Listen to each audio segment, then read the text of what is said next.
Hello everyone, welcome to PLUTUS IAS. This side CA Sonali Jindal. We are going to discuss daily news analysis. Every day we take up the daily news analysis of the Hindu newspaper, and we are going to discuss 26th August 2024.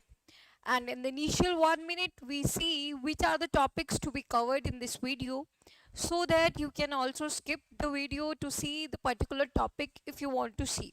And we also discuss how it will be helpful in the prelims examination and the mains examination, how it can that be mentioned in as an example. And we also discuss in which paper, in what type of questions can come from that particular news.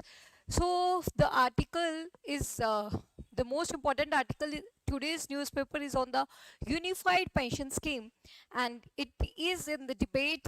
Like, we have moved from the NPS new pension scheme to the unified pension scheme, and we will discuss firstly, and later on we will see the other topics. For example, the Hema committee report, and thereafter there is a new age gateway devices, the latest health threat. And in this we are going to discuss about what are the health threats relating to the e-cigar or the vape used instead of the traditional cigarettes. And Hema committee report, it's linked to the Malayalam film industry case, the sexual assault faced by the woman, and we will see the women exploitation related issues, what are the basically recommendations of the Justice Hema committee report. And thereafter there is an article on the classical language centers as per the Tourney. So we will discuss what is a classical language, why, what is the criteria to declare them as a classical language, and what kind of benefits they get.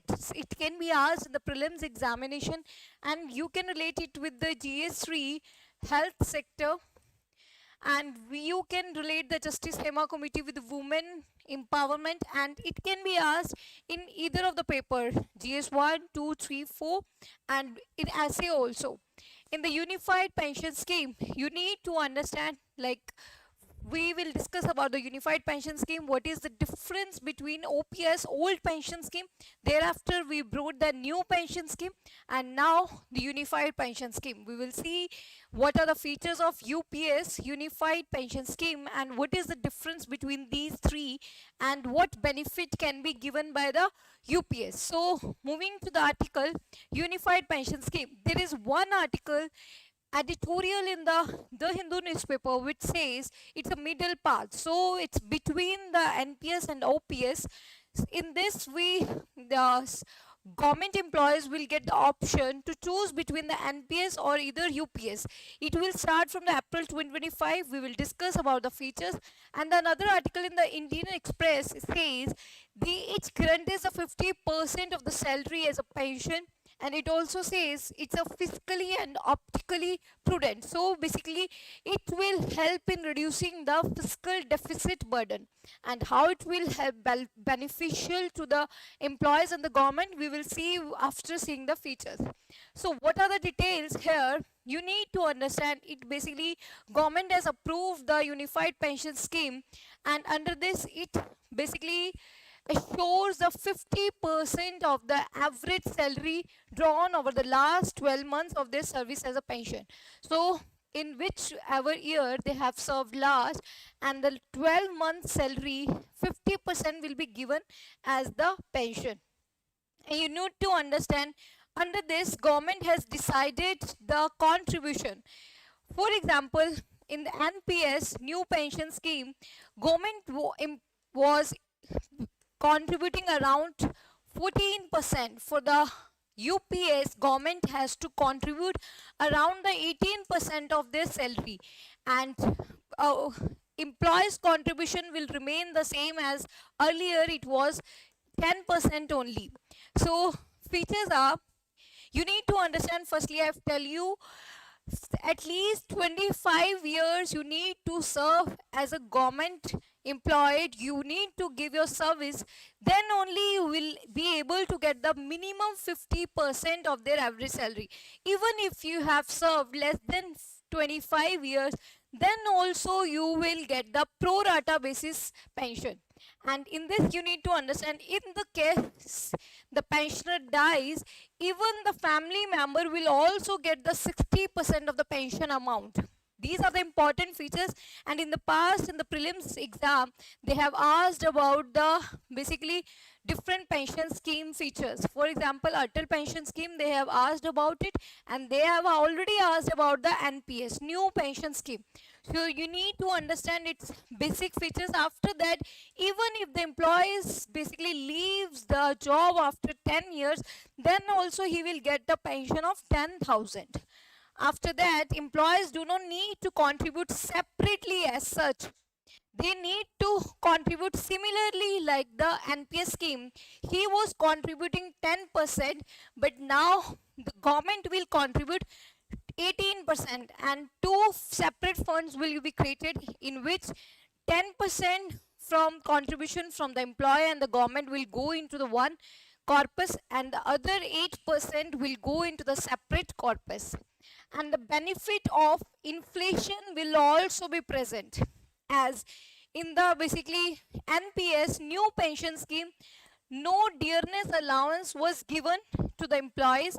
That dearness allowance basically helps to curb the inflation effects, but in this the inflation indexation will be done, so the employees will also get the dearness allowance after that. And on retirement, it is written that you will get the salary plus DNS allowance as the gratuity apart from the gratuity, and on retirement basically 10% of the monthly pay including DA for every 6 months you will get also a additional lump sum amount.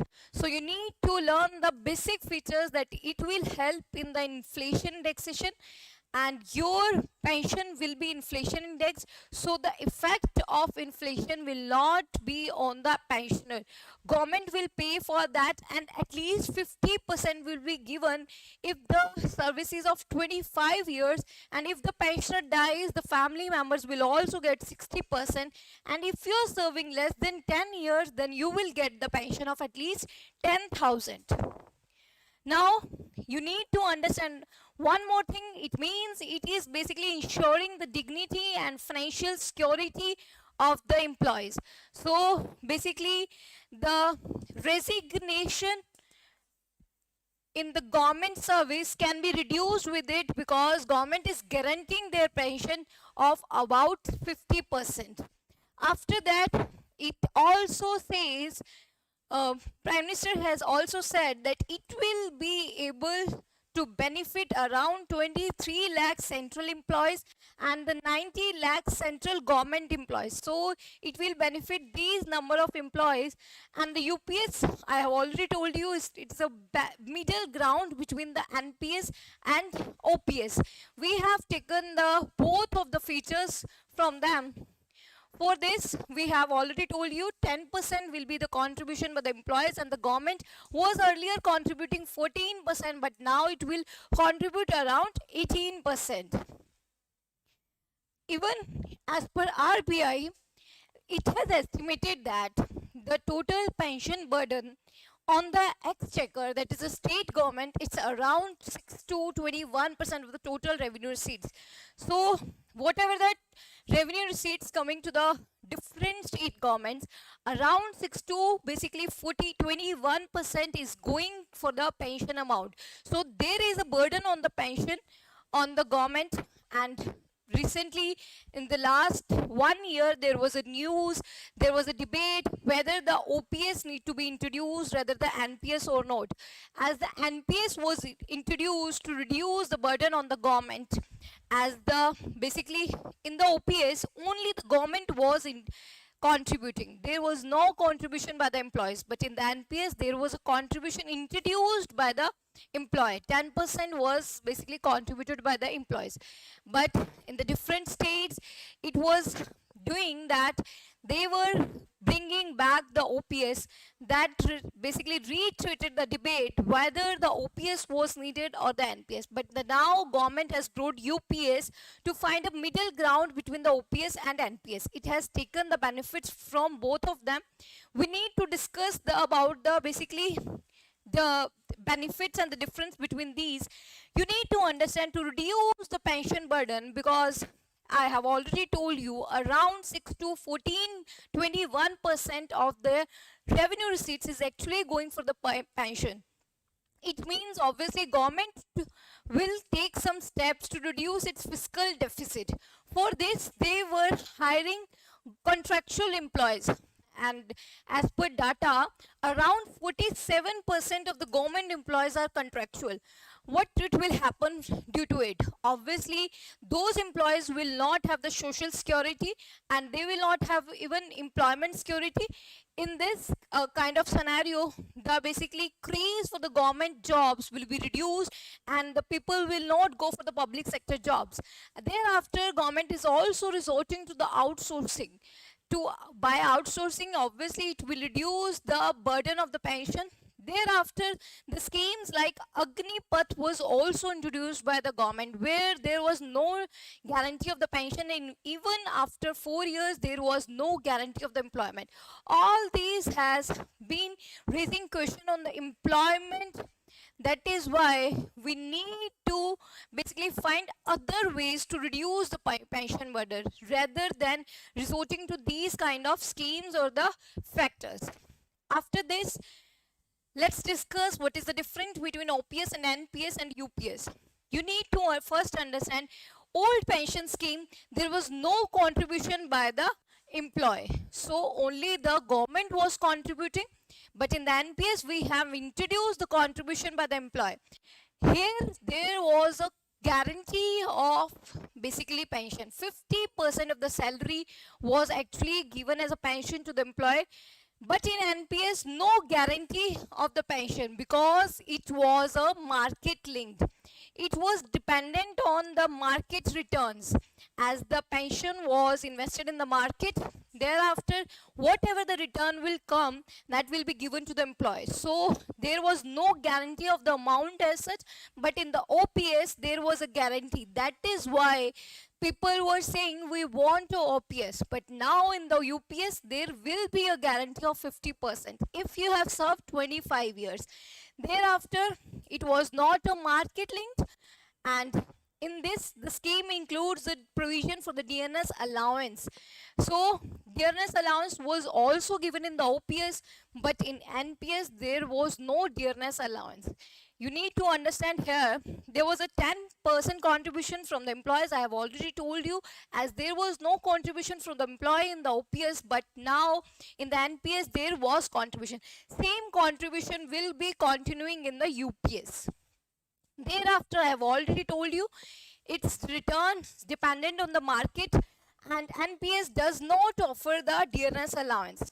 As it does not offer the DNS allowance, it means it basically not prevent the inflation effect. So inflation indexation was not done in it. And thereafter, it says, leaving the persons vulnerable to the inflation to receive a pension after the retirement. In fact, in the NPS, one thing was also done. From the 100%, supposedly you are having a 1 lakh as a pension total amount. From this, 40% will also again not given to you. It will be again invested in the market, and you will get only 60% of your amount. And this is depending on the market returns. So 40% again was reinvested in the market, and you will get only 60%. I hope you are able to understand from the OPS how the NPS was better, because it was a based on the market returns. So investment was done, and in fact there was a contribution by the employee also. It has reduced the burden on the government. But in the OPS, there was a guarantee of the pension, that is 50%. So the employees wanted that guarantee, and in fact they wanted the dearness allowance because it helps in basically reduces the vulnerability of the inflation. Now the conclusion is, I hope you are able to understand, OPS offers the stability and the government backed funding, but NPS was a market linked approach. That is why These both are needed. We need a market linked approach. So in the UPS, we also invest that funds into the market, but we also provide the stability.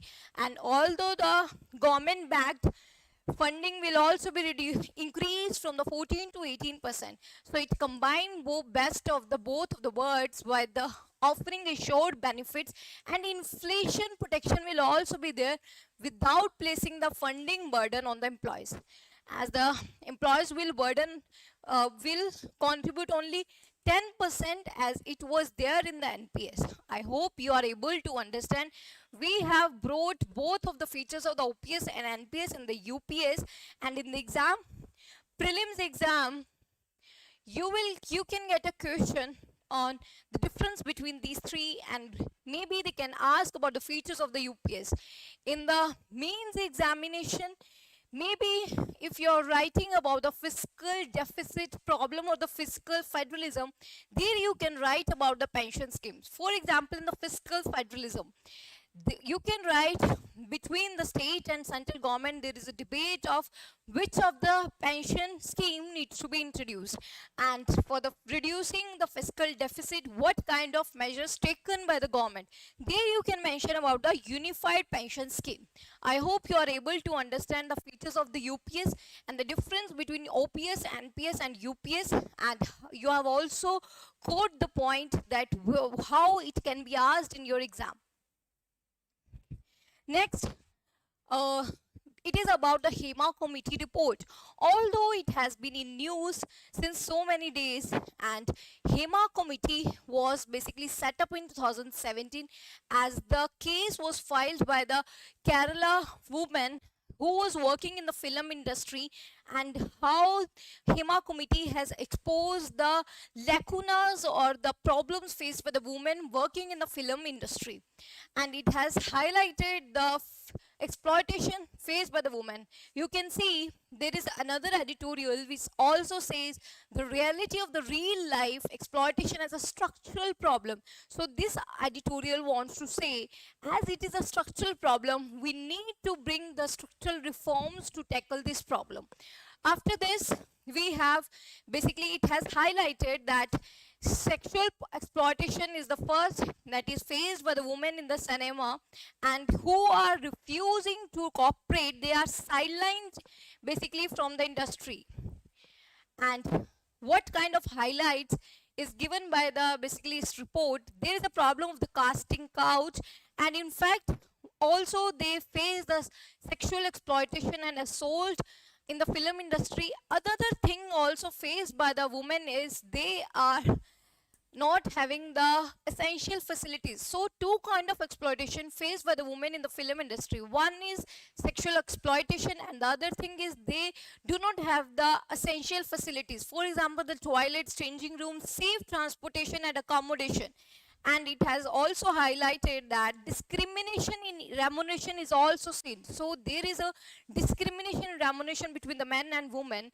It means it is not basically fulfilling the goal of DPSP, Directive Principles of the State Principles. Thereafter, there is a lack of binding contractual agreement. So there is a no binding contractual agreements. It means once they have also completed the movie, but after that they can be tortured or blamed or the blackmailed that your movie or the film will not be released, and nothing will change unless the state governments involved meaningfully. It has highlighted we need basically a meaningful involvement of the state government to deal with this problem.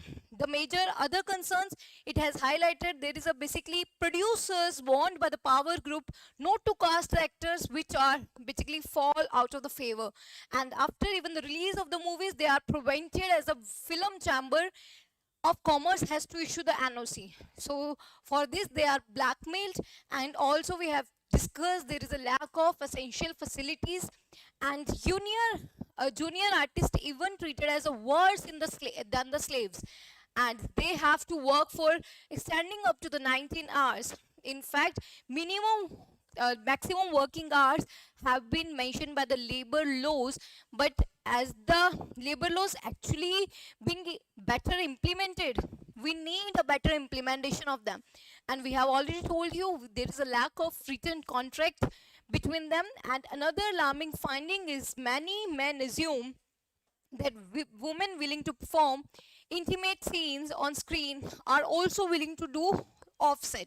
So basically it is highlighting that there is a stereotypes and the raw socialization of the industry, due to which these women are facing such kind of exploitation.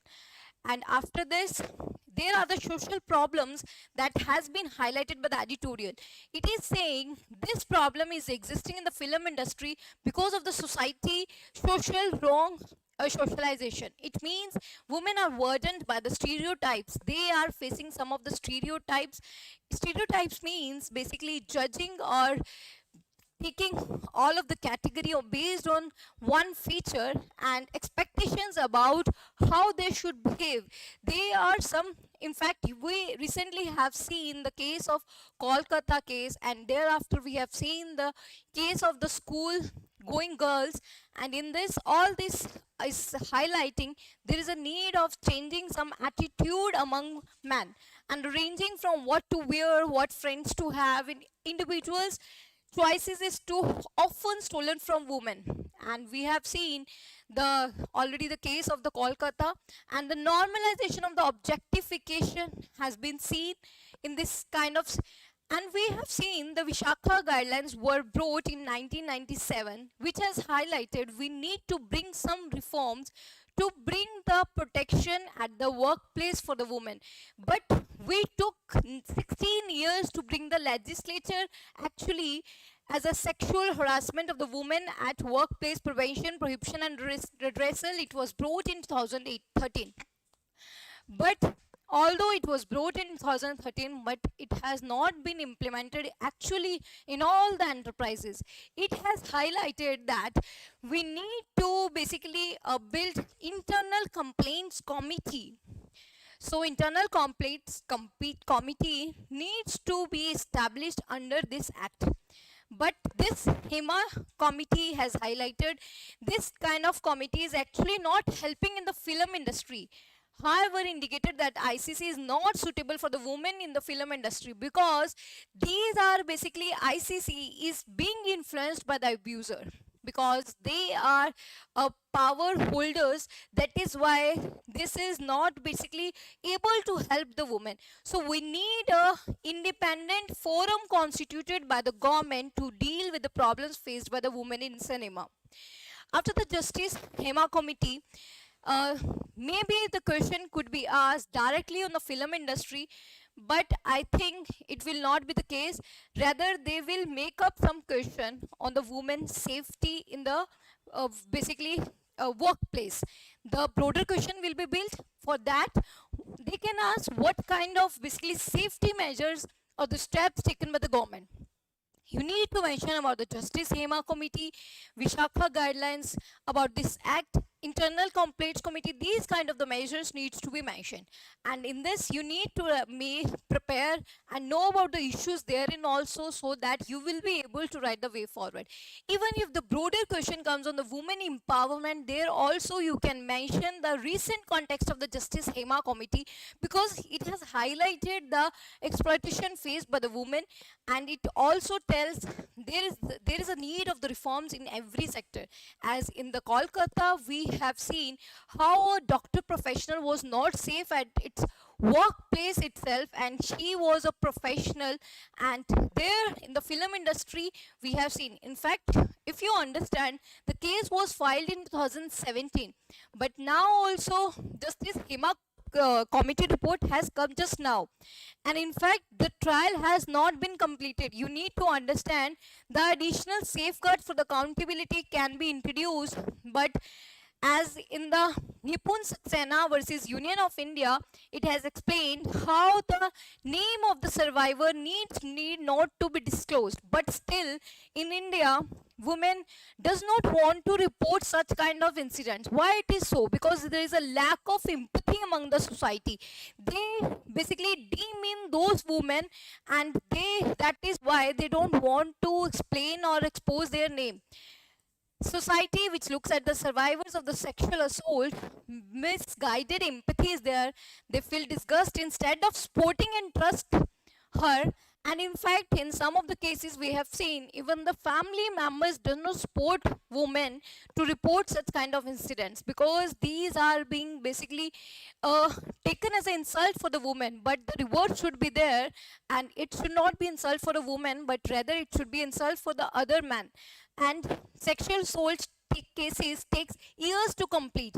Even in the case of the Justice Hema Committee report, the Kerala film industry case, still the trial has not been completed. There is a basically issue of the judicial pendency. With this, you can see we need basically structural reforms. For example, if the basically fast trials can be done, then also the reporting can be increased. Another thing is the societal or the attitudinal changes need to be done. There is a need of the better implementation of the law. For example, we have discussed about the Sexual Harassment at Workplace Act 2013, and if the guidelines come, there is a need of the basically faster legislation by the government. And in fact, we can bring basically independent committees rather than just internal complaint committees, so that more accountability can be established, and there is a need of more independence. I hope you are able to understand what kind of points needs to be mentioned in the exam hall. Next article, it is us discussing about the new age gateway devices, the latest health threat. I've already told you, instead of basically traditional cigarettes, there has been a debate like we can basically move to the e-cigars or the vape devices, which can reduce the health threat as it was there in the traditional cigarettes. But actually, this also is causing a health threat to our teenager or the youngsters, because its craze and the use has been increasing in the school premises as well, as they basically people used to, and the students or the teenagers, young generation basically tag it as a social status. That is why they just want to try it once, and once after that they get addicted to all these kind of substances, and it has health hazards. It could impact the lungs, and other thing is it also affecting their mental health. So let's discuss about it. Basically, this is precisely what is happening with the new gateway devices such as e-cigars, vape pens, or the ENDS, electronic nicotine delivery systems. And Center for Disease Control and Prevention in 2023 has highlighted that e-cigars were the most commonly used tobacco product among the middle and high school. It means it is impacting our school going children. So it is impacting over the basically future generation, and you need to basically mention all the data also that has been highlighted by the Center for Disease Control and the Prevention. After this, it has highlighted it has a physical impacts on the lung damage. For example, the E-valley can be caused by it, that is e-cigar vaping use associated lung injury. Apart from this, there is also mental health challenges. For example, depressive symptoms, anxiety, perceived stress, and the suicide-related behaviors are also seen among these. So we need to bring a awareness among the generation that these are also addictive material, and it can basically create a lung disease, and after that it also impacting the mental health. And mental health is a most important one, and in fact it is ignored as the stigma has been attached with it. So we need some basically awareness programs in the schools itself, so that these kind of habits can be reduced, and we need to save our future generation. I hope the article is clear to you, and it can be quoted in the GS3 health section, or maybe if the question is on mental health, there you can give the causes of it by mentioning the use of the e-cigarettes. Thereafter, there is a article that says classical language centers ask for the autonomy. So the classical language centers, they are asking for the autonomy.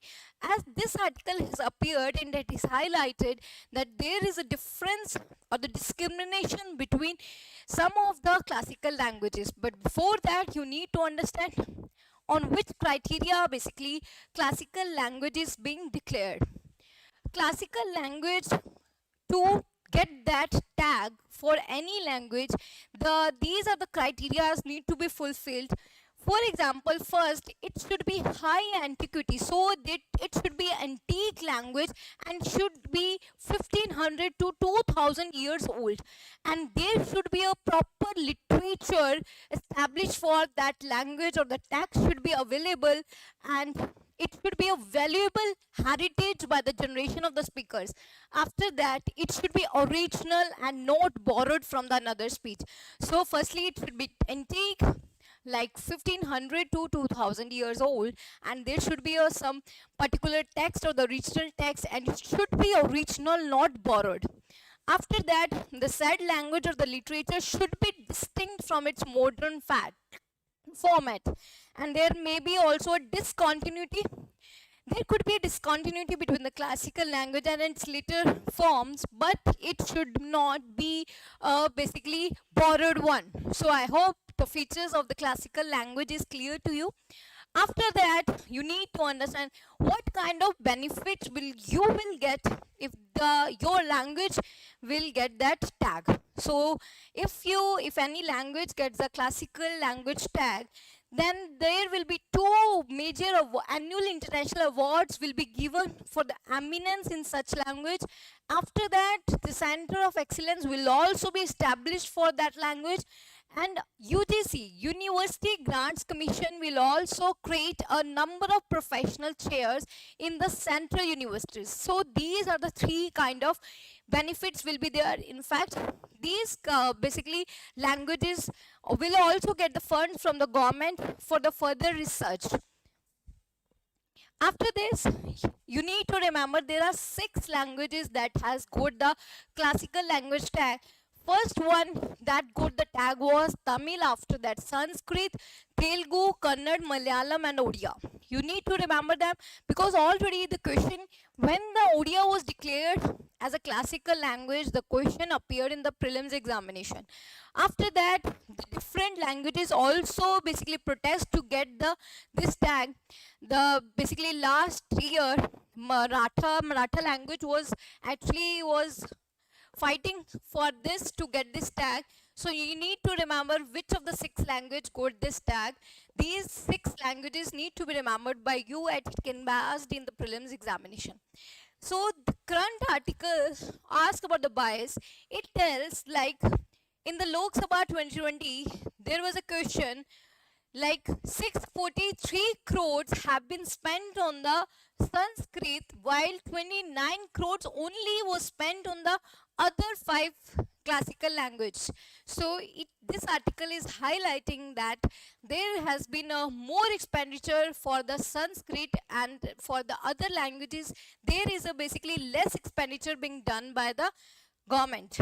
And it has also highlighted that for the other languages, to get the financial sanction, we need to get it be approved, and this approval is difficult to get from the government. So you are able to understand what is a classical language, what are kind of criteria needs to be fulfilled. After that, you have understood which of the 6 languages have been declared as the classical language, and the current article asks about the bias. Maybe the question could be asked, what kind of steps taken by the government to promote the languages? In this, maybe question could appear. So there you can mention as the issues in the mains examination, but I think this question has more likelihood to appear in the prelims examination. So you need to remember the benefits given to them, and what is the criteria, and what are the 6 languages that has got this status.